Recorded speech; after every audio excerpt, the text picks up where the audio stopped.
Evening students, आज के lecture में नया टॉपिक है इलेक्ट्रोमैग्नेटिक इंडक्शन। ये कंटेंट के बारे में हम डिस्कस करेंगे। लास्ट क्लासेस में इलेक्ट्रोस्टैटिक्स हम डिस्कस किए थे। इलेक्ट्रोस्टैटिक्स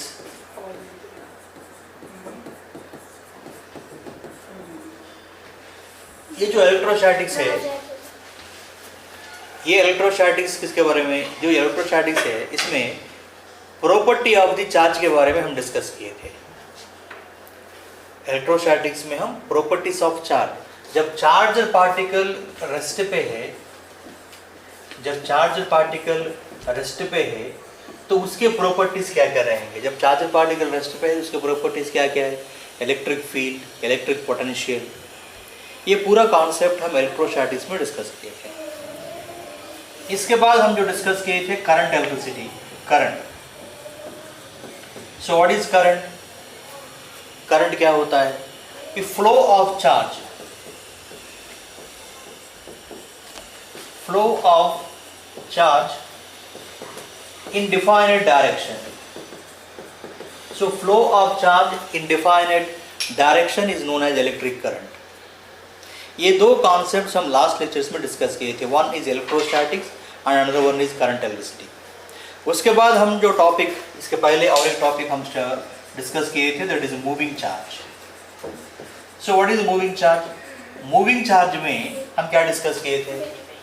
मूविंग चार्ज में relation between electric current and magnetic field. Sir Oersted का एक्सपेरिमेंट है, ऑयस्टेड के एक्सपेरिमेंट से हमको ये इंफॉर्मेशन मिला कि electricity and magnetism both are interrelated. ये कंटेंट मीन इलेक्ट्रिसिटी, जब कोई भी कंडक्टर के अक्रॉस, अगर कोई भी कंडक्टर में करंट पास हो रहा है तो वो किसका इक्वल है? मैग्नेट का इक्वल है। मीन्स हर एक करंट कैरिंग कंडक्टर अपने सराउंडिंग में क्या बनाएगा कि मैग्नेटिक फील्ड बनाएगा। तो ये मूविंग चार्ज में हम relation between electric current and magnetic field discuss किए थे। अब हम पढ़ने वाले electromagnetic induction. So what is electromagnetic induction? Electromagnetic induction, जब इलेक्ट्रिक करंट से, देखो ये कंडक्टर है, ये कंडक्टर से जब करंट पास हो रहा है तो हमको क्या बना कि flow of charge, flow of charge की वजह से हमको क्या बन रहा है कि मैग्नेटिक फील्ड बन रहा है।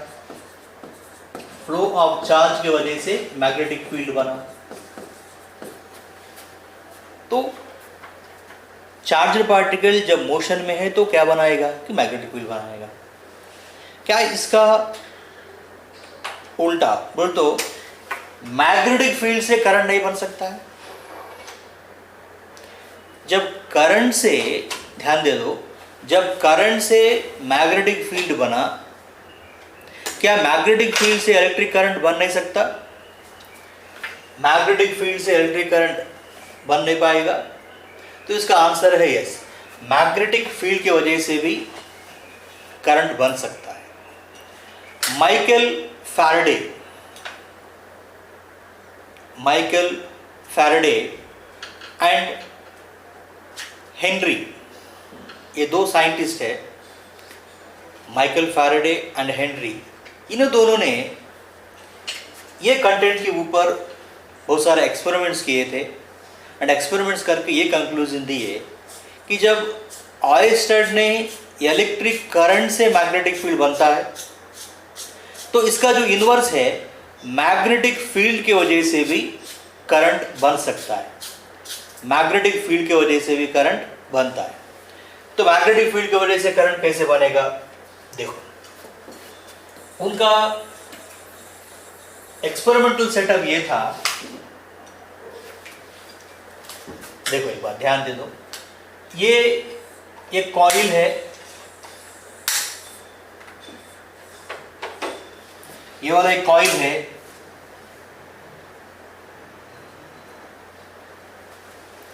ये कॉइल है, यहां पे हम गैल्वेनोमीटर को कनेक्ट किए। ये कॉइल है, गैल्वेनोमीटर को हम कनेक्ट किए। सो व्हाट इज गैल्वेनोमीटर? क्या आपको मालूम है गैल्वेनोमीटर एक डिवाइस है, वो करंट को सेंस एंड मेजर करता है।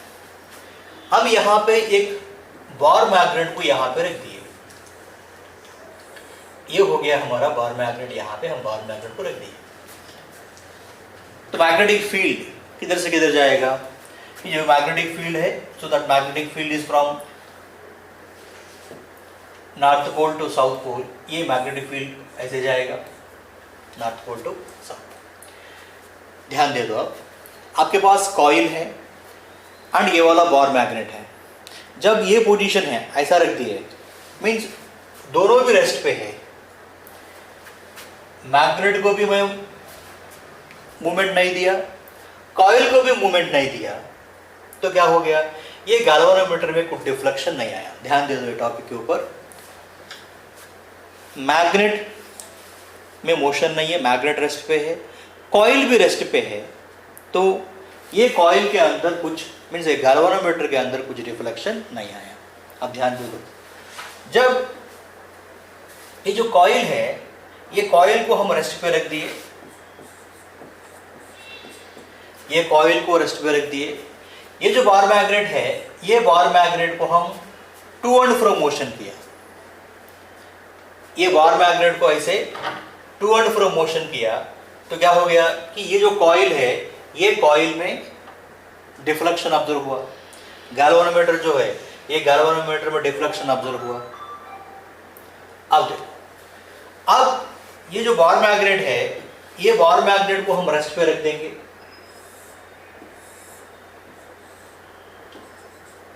ये बार मैग्नेट है, सो ये बार मैग्नेट को हम ऐसे रेस्ट पे रख देंगे।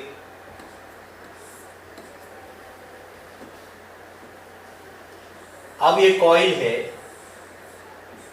This one galvanometer,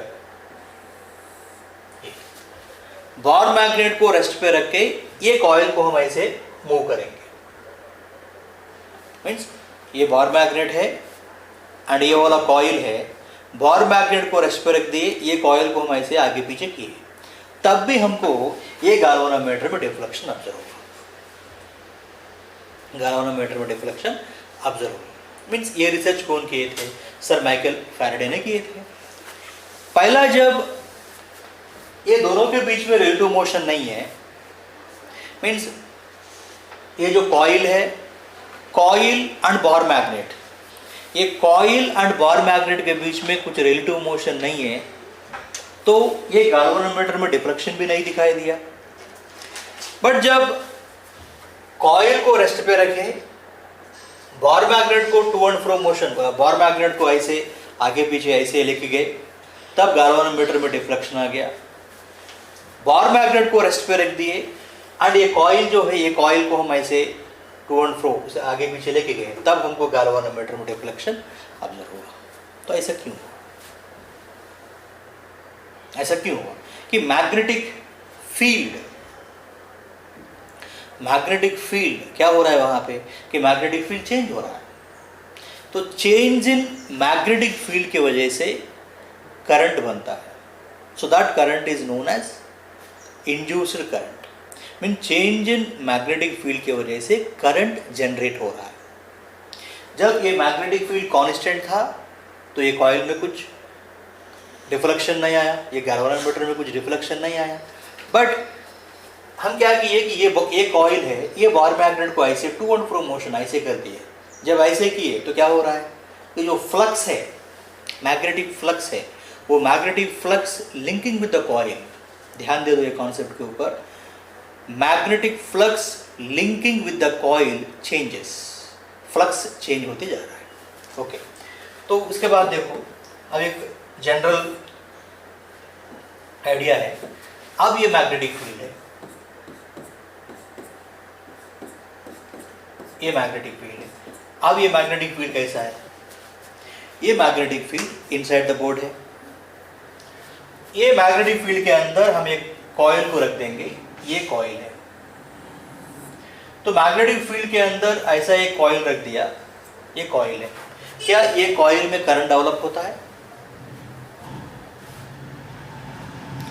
magnetic field है, ये मैग्नेटिक फील्ड कितना है कि मान लो ये जो मैग्नेटिक फील्ड है, ये magnetic field V bar is equal to 10 tesla example लिया, ये मैग्नेटिक फील्ड कितना है कि 10 टेस्ला है। तो ये मैग्नेटिक फील्ड के अंदर एक कॉइल को रखा गया, तो ये मैग्नेटिक फील्ड के अंदर कॉइल को रखा, क्या ये कॉइल में करंट जनरेट होता है, इंड्यूस होता है? नहीं, इंड्यूस नहीं होगा। ये कॉइल में करंट कब इंड्यूस होता है, ध्यान दें, जब ये वार मैग्नेट, ये जो मैग्नेटिक फील्ड है, ये मैग्नेटिक फील्ड को मैं वैरी किया, जो मैग्नेटिक फील्ड है वैरी किया था। वैरी का मतलब है ये मैग्नेटिक फील्ड को मैं कम भी किया, जीरो किया, मैग्नेटिक फील्ड को इंक्रीज किया, तो मैग्नेटिक फील्ड को मैं चेंज करते गया, वैरी। जब मैग्नेटिक फील्ड को मैं वैरी करते गया तब ये कॉइल में करंट जनरेट हुआ।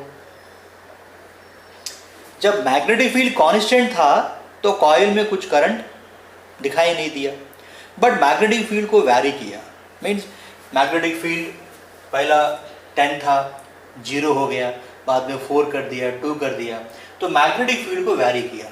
जब मैग्नेटिक फील्ड को वैरी किया तो ये कॉइल में करंट जनरेट हुआ। ओके, अब दूसरा देखो, अब यहाँ से एक इंफॉर्मेशन मिला था आपको कि वैरिंग मैग्नेटिक फील्ड की वजह से कॉइल के अंदर करंट जनरेट हो रहा है, राइट, यहाँ तक बात क्लियर है। अब दूसरा देखो, अब मैग्नेटिक फील्ड ये है, ये वाला मैग्नेटिक फील्ड है, ऐसा मैग्नेटिक फील्ड है। अब इसके अंदर कॉइल को रखा गया, ये कॉइल को मैं ऐसा रखा, ये कॉइल है। अब ये कॉइल का एरिया मैं चेंज करता हूँ, किस में चेंज कर रहा हूँ, एरिया चेंज कर रहा हूँ। अब ये कॉइल ऐसा था, इसका एरिया में चेंज किया, इफ एरिया चेंजेस, क्या किया बेटा, एरिया को चेंज किया। तो जब एरिया को चेंज किया तब भी हमको ये कॉइल में करंट जनरेट हुआ। यहाँ पे क्या मैग्नेटिक फील्ड को चेंज किए क्या? नो, मैग्नेटिक फील्ड को चेंज नहीं किए, पर चेंज क्या किए थे, एरिया को चेंज किए थे। पहला कॉइल का एरिया इतना था, अब ये कॉइल एरिया इतना हो गया, मीन्स एरिया चेंज किए। जब एरिया चेंज होता है, जब एरिया चेंज होगा तो ये कॉइल के अंदर करंट जनरेट हो, that current is known as induced current है। यहाँ पे देखो मैग्नेटिक फील्ड को चेंज किया, देखो इफ बी चेंज, तो मैग्नेटिक फील्ड को चेंज किया तब ये कॉइल के अंदर करंट जनरेट हुआ। एरिया को चेंज किया तब भी ये कॉइल के अंदर करंट इंड्यूस हुआ, दैट इज करंट जनरेट हुआ। नेक्स्ट पॉइंट, इसको नोट करने की जरूरत नहीं, बताता हूँ आपको। जब अब ये कॉइल है,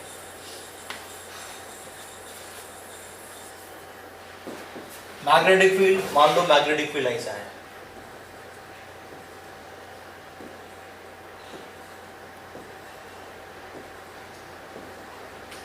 ये मैग्नेटिक फील्ड है।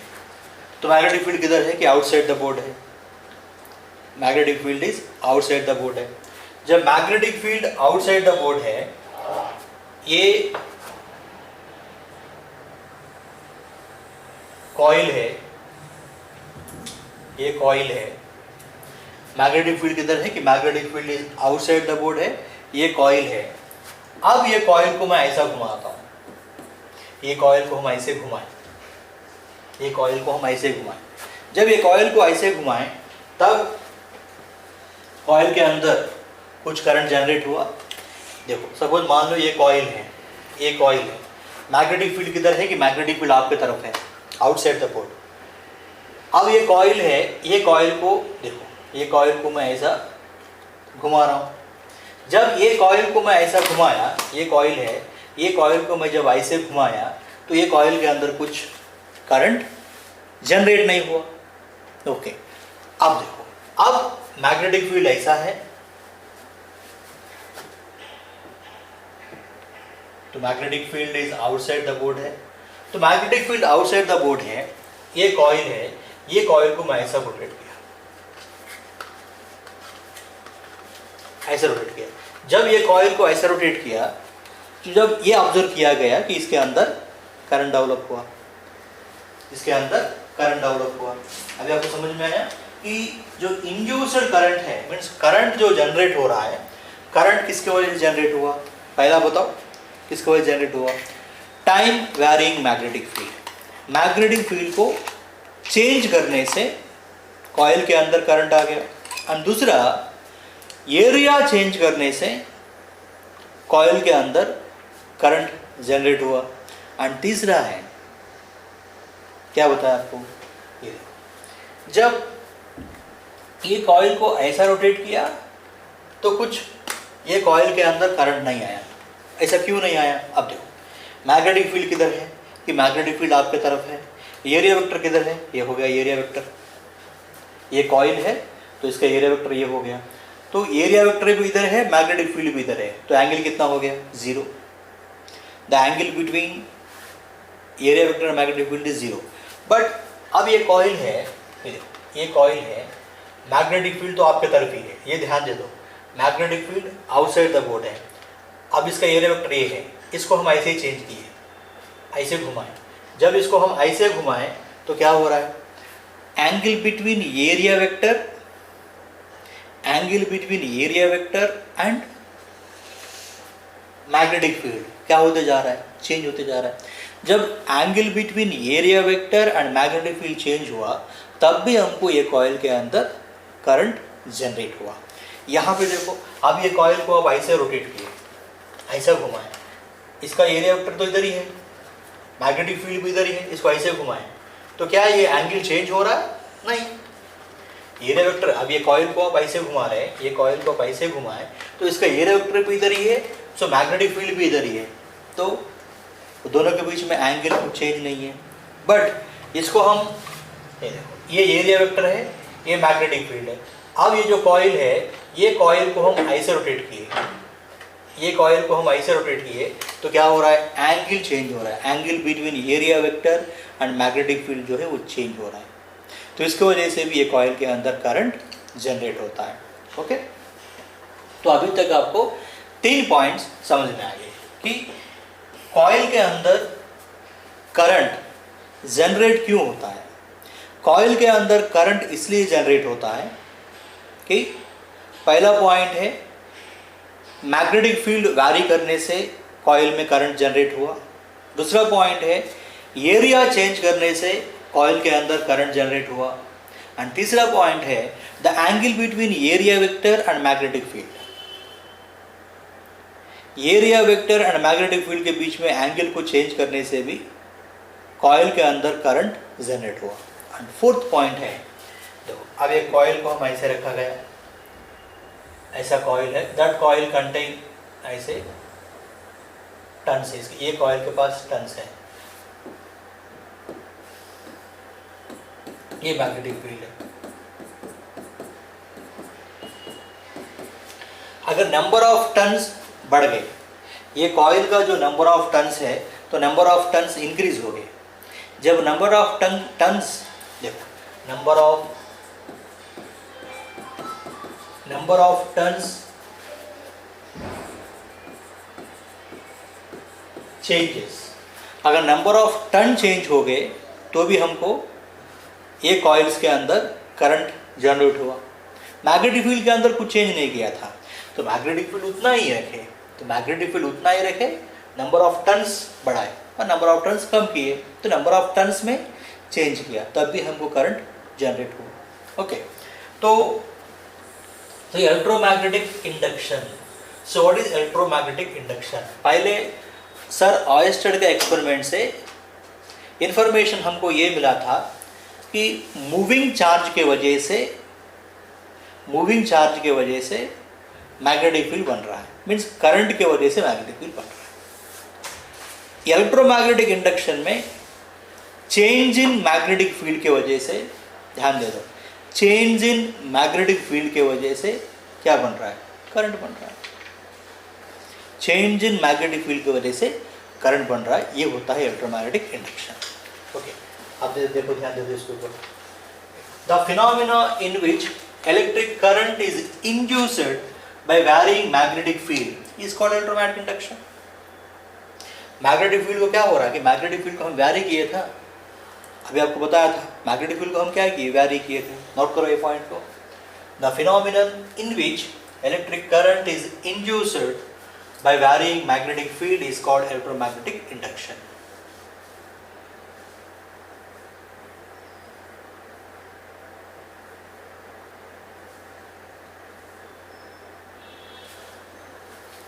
Next, देखो ये इसके पहले हमको मैग्नेटिक फील्ड को वैरी किए. एंड दूसरा पॉइंट यहाँ पे और एक पॉइंट को नोट करो कि there is relative motion between, क्या रहना है कि रिलेटिव मोशन रहना है. If relative motion between coil and magnet is responsible for generation of current. ये पॉइंट भी नोट करो, for generation of current. कि अगर कॉइल है बार मैग्नेट है, अगर वो दोनों के बीच में रिलेटिव मोशन नहीं है तो क्या आपको इंड्यूस्ड करंट जनरेट हो रहा है? नहीं हो रहा है ना. अब देखो मैं आपको बताया था, ये कॉइल है आपका, ये कॉइल है, यहाँ पे हम गैल्वेनोमीटर रख दिए एंड ये वाला बार मैग्नेट है, north pole and south pole. अब ये दोनों में कुछ मूवमेंट नहीं है, ये दोनों को खाली ऐसा रख दिया मैं, ये दोनों में कुछ भी मूवमेंट नहीं है. तो क्या ये गैल्वेनोमीटर में डिफ्लेक्शन आता है आपको? नहीं, गैल्वेनोमीटर में डिफ्लेक्शन आप ऑब्जर्व नहीं कर सकते हैं. बट देखो कॉइल को रेस्ट पे रख के, ये कॉइल है, ये coil and this one galvanometer, ये कॉइल को अगर रेस्ट पे रख दिया, कॉइल पे रेस्ट पे रख के ये बार मैग्नेट को ऐसे टू एंड फ्रो मोशन किए, ये बार मैग्नेट है, ये बार मैग्नेट को ऐसे मोशन में लेके आए, तब आपको ये कॉइल के अंदर करंट जनरेट होता है. एंड बार मैग्नेट को रेस्ट पे रख दिए, बार मैग्नेट को रेस्ट पे रखेंगे, कॉइल को हम मूव करेंगे, कॉइल को हम मूव करेंगे, तब हमको क्या होता है कि करंट जनरेट होता है. तो ये if relative motion between coil and magnet is responsible for generation of current. ये पॉइंट नोट कर लो. अगर दोनों coil and bar magnet rest पे है तो आपको करंट जनरेट नहीं होता है. कॉइल एंड बार मैग्नेट के बीच में रिलेटिव मोशन है, तभी आपको कॉइल के अंदर करंट जनरेट होता है.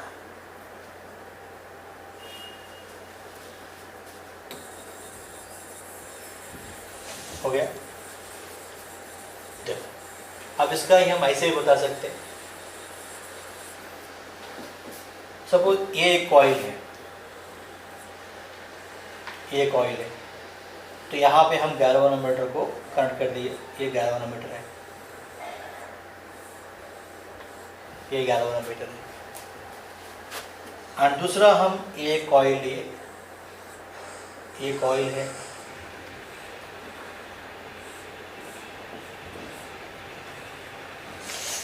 अब इसमें से करंट पास हो रहा है, ऐसा करंट पास हो रहा है इसमें से. अब ये कॉइल है, ये करंट कैरिंग कॉइल है, ये दूसरा कॉइल है, ऐसा रख दिया. ये करंट कैरिंग कॉइल है, ये ऐसा कॉइल है. क्या अब ये हमको ये मालूम है कि ये जो करंट कैरिंग कॉइल है, ये करंट कैरिंग कॉइल क्या प्रोड्यूस करेगा? ये current carrying coil magnetic field को प्रोड्यूस करेगा.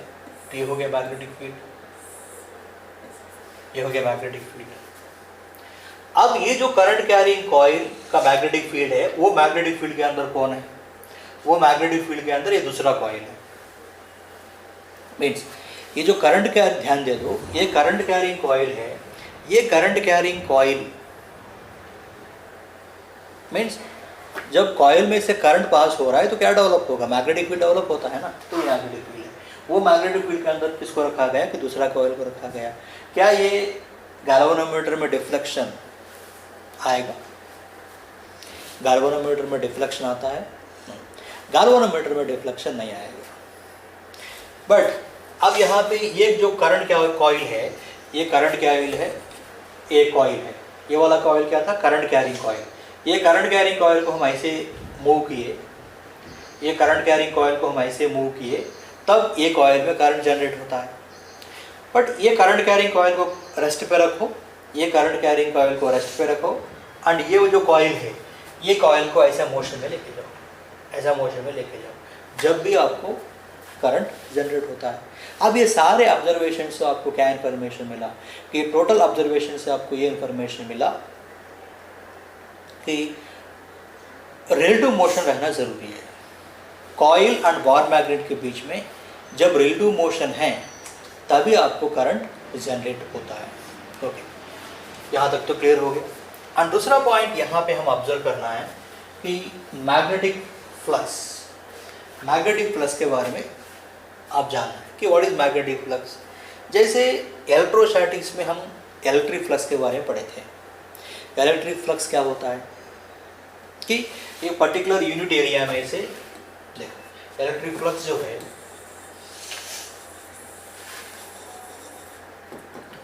सपोज ये इलेक्ट्रिकल फील्ड है, ये इलेक्ट्रिक फील्ड है, यहाँ पे हम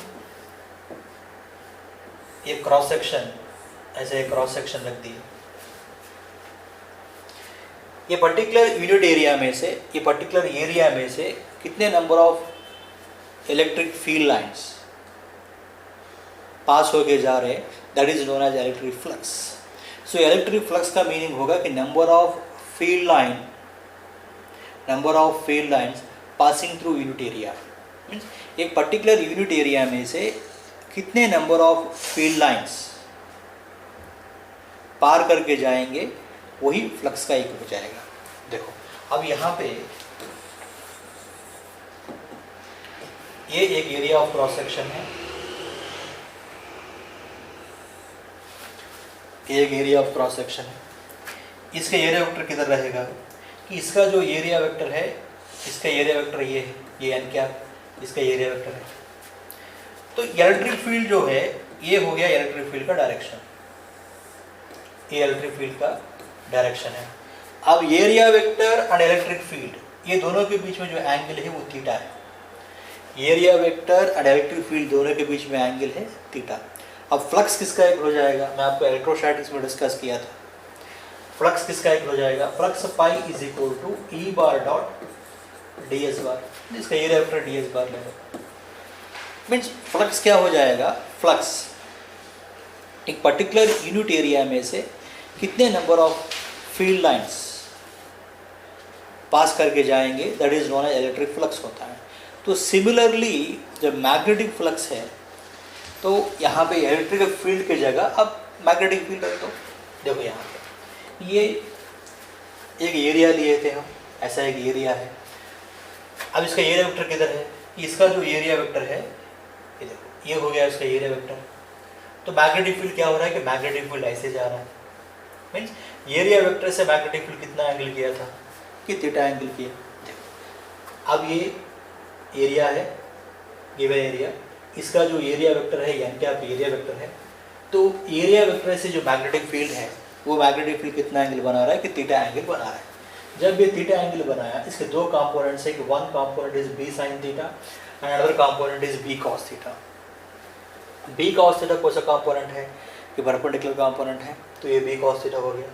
तो अब फ्लक्स क्या हो जाएगा, देखो flux phi is equal to, flux phi is equal to B cos theta into A. Flux phi is equal to किसका इक्वल हो गया कि flux phi is equal to B cos theta into A. इसे हम ऐसे भी लिखेंगे कि flux phi is equal to इसका इक्वल हो गया बेटा बी बार डॉट ए बार का इक्वल हो गया। तो कॉस थीटा है, ये कॉस थीटा किसके बीच में एंगल है कि cos theta is the angle between area vector and magnetic field के बीच में एंगल है। अब इसका यूनिट क्या हो जाएगा, देखो इसका जो एसआई यूनिट इज वेबर है, CGS unit of flux is maxwell है, SI unit weber, CGS unit is maxwell है। तो क्या हो गया यहाँ पे 1 वेबर को हम ऐसा लिख सकते हैं कि 1 weber is equal to 1 tesla metre square है। तो कन्वर्शन देख लो कि 1 वेबर इज इक्वल टू, देख लो यहाँ पे 1 weber is equal to 10 to the power 8 Maxwell. 1 weber is equal to 10 to the power 8 Maxwell.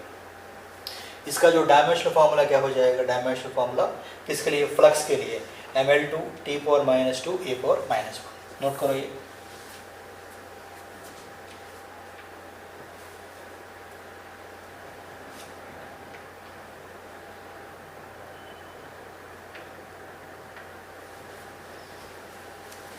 Flux phi is equal to b bar that a bar.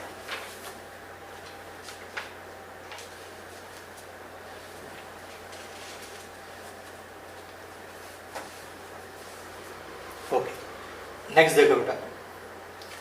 Next अब magnetic flux discuss किए थे। देखो अब ये जो मैग्नेटिक फ्लक्स है, ये magnetic flux क्या होगा कि मैग्नेटिक फ्लक्स जो है ये स्केलर क्वांटिटी होता है। ये मैं ऑलरेडी इलेक्ट्रोस्टैटिक्स में भी हम बताए थे।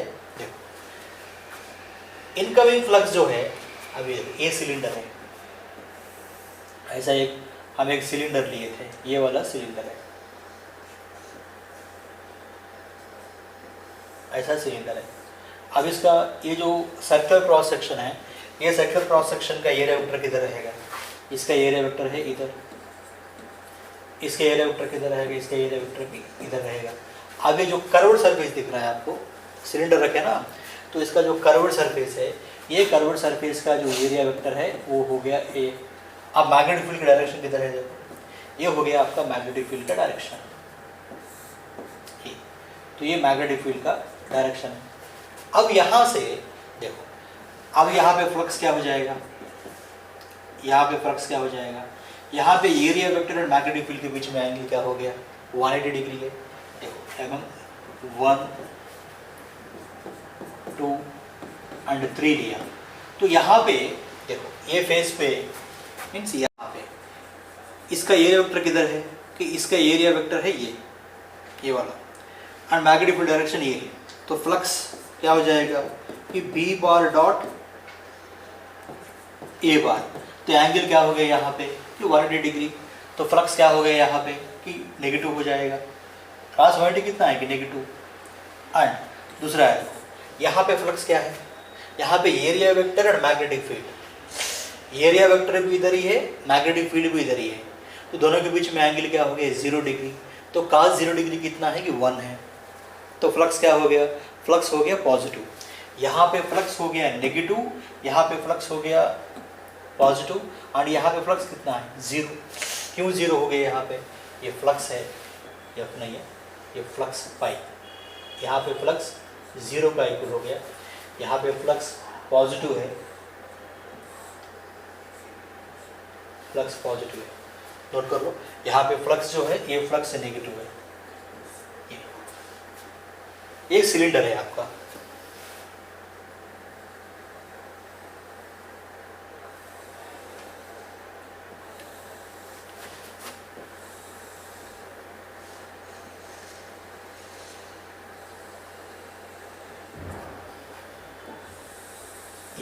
ये सिलेंडर है। तो फ्लक्स क्या हो गया कि फ्लक्स 0 भी हो सकता है, नेगेटिव भी हो सकता है, एंड पॉजिटिव भी हो सकता है। नोट कर लो।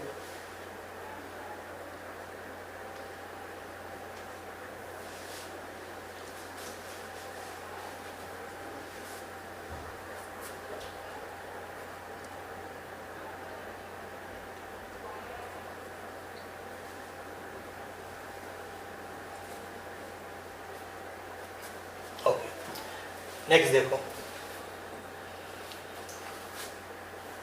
मैग्नेटिक फ्लक्स जो है, magnetic flux associate with the coil. तो ये क्या होगा, देखो सपोज हमारे पास एक कॉइल है, ये कॉइल लिए हम, ये वाला कॉइल है। अब ये कॉइल का एरिया वेक्टर किधर है, ये कॉइल है, ये कॉइल का एरिया वेक्टर किधर है बेटा, ये कॉइल का एरिया वेक्टर है, ये हो गया area vector. And magnetic field किधर है, ये मैग्नेटिक फील्ड है ये। So theta is the inclination, ये मैग्नेटिक फील्ड हो गया। Means magnetic field area vector से थीटा एंगल बनाया। नोट करो, plane of the coil is incline to B bar. Note करो ये।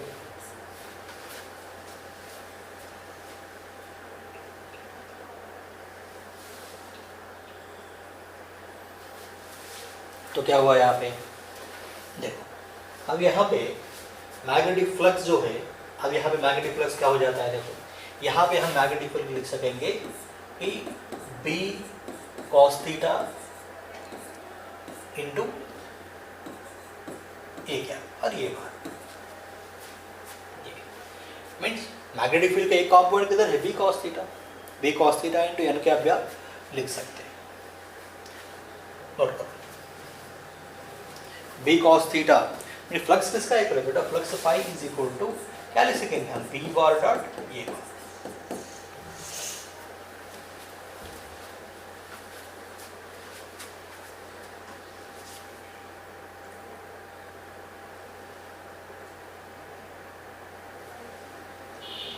नेक्स्ट देखो, अब यहाँ पे देखो, यहाँ पे कि मैग्नेटिक फील्ड किधर जा रहा है, कि मैग्नेटिक फील्ड किधर जा रहे हैं, देखो ये प्लेन है, ये आपका प्लेन है, ये प्लेन का एरिया वेक्टर किधर है, ये प्लेन का जो एरिया वेक्टर है ये हो गया एरिया वेक्टर ऐसे। एंड मैग्नेटिक फील्ड किधर है बेटा, इसका जो मैग्नेटिक फील्ड का डायरेक्शन है ये हो गया मैग्नेटिक फील्ड का डायरेक्शन। अब यहाँ पे एंगल कितना हो गया, angle is 90 degree. Means area vector, ये कॉइल का जो एरिया वेक्टर है वो मैग्नेटिक फील्ड से कितना एंगल बना रहा है, 90 डिग्री का एंगल बना रहा है। तो फ्लक्स क्या हो गया, फ्लक्स इज 0। मीन्स यहाँ पे plane of the coil is क्या हो रहा है, यहाँ पे plane of the coil is parallel to magnetic field है। देखो plane of the coil is parallel to magnetic field and perpendicular to area vector.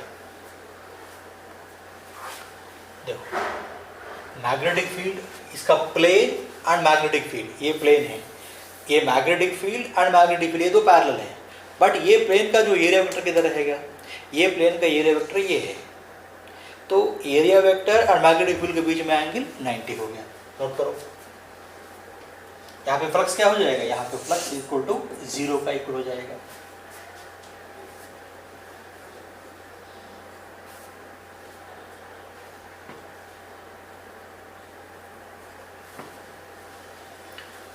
Okay next देखो, अब देखो अब ये जो कॉइल है, plane of the coil is perpendicular to magnetic field है, plane of the coil is perpendicular to magnetic field. Means यहाँ पे एक कॉइल है, ऐसा कॉइल लिए, ऐसा कॉइल है, ये प्लेन है बराबर, प्लेन ऑफ द कॉइल है, ये प्लेन ऑफ द कॉइल है, ये मैग्नेटिक फील्ड है। तो plane of the coil is perpendicular to magnetic field हो गया ऐसा। अब इसका एरिया वेक्टर किधर रहेगा, कि इसका एरिया वेक्टर इधर ही रहेगा, इसका एरिया वेक्टर इधर है। तो एरिया वेक्टर और मैग्नेटिक फील्ड दोनों के बीच में एंगल क्या हो गया, 0। क्या हो गया, प्लेन परपेंडिकुलर है। ये देखो ये प्लेन है, ये कॉइल है, तो ये प्लेन है, ये प्लेन मैग्नेटिक फील्ड से कैसा है, सपोज ये मैग्नेटिक फील्ड है, तो ये प्लेन मैग्नेटिक फील्ड से परपेंडिकुलर, बट ये प्लेन का जो एरिया वेक्टर है, ये प्लेन का एरिया वेक्टर किधर रहेगा, इधर रहेगा। तो अब ये क्या हो गया, magnetic field and area vector के बीच में एंगल क्या हो गया, 0 हो गया। जब 0 हो गया तो फ्लक्स क्या हो जाएगा, flux phi is equal to positive होता है, that is flux phi is equal to B A cos 0 degree. ये क्या होता है, ये इज द एरिया वेक्टर है। Right down.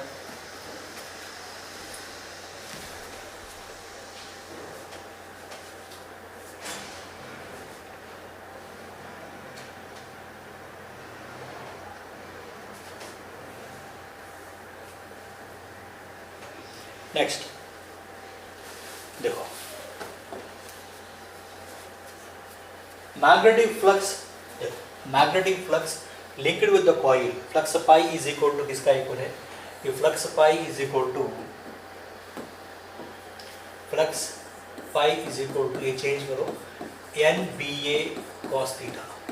अभी मैं आपको ये पूरा बताया था, अभी इसके पहले मैं आपको एक एग्जांपल दिया था। देखो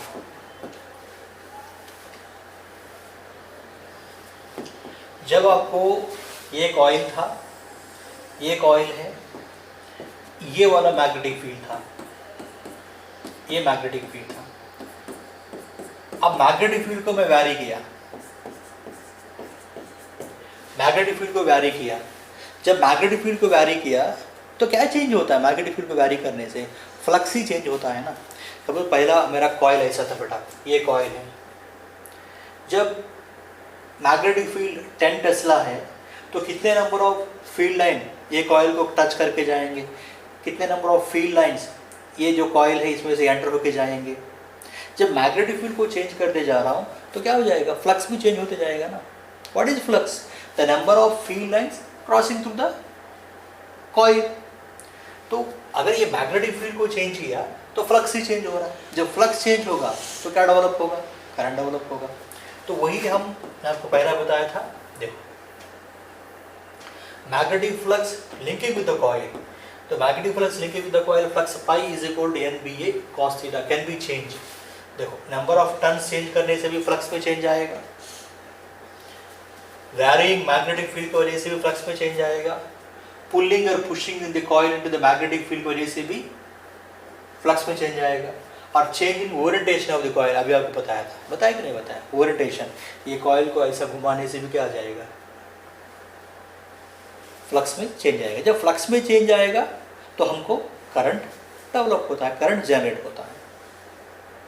समझ में आया?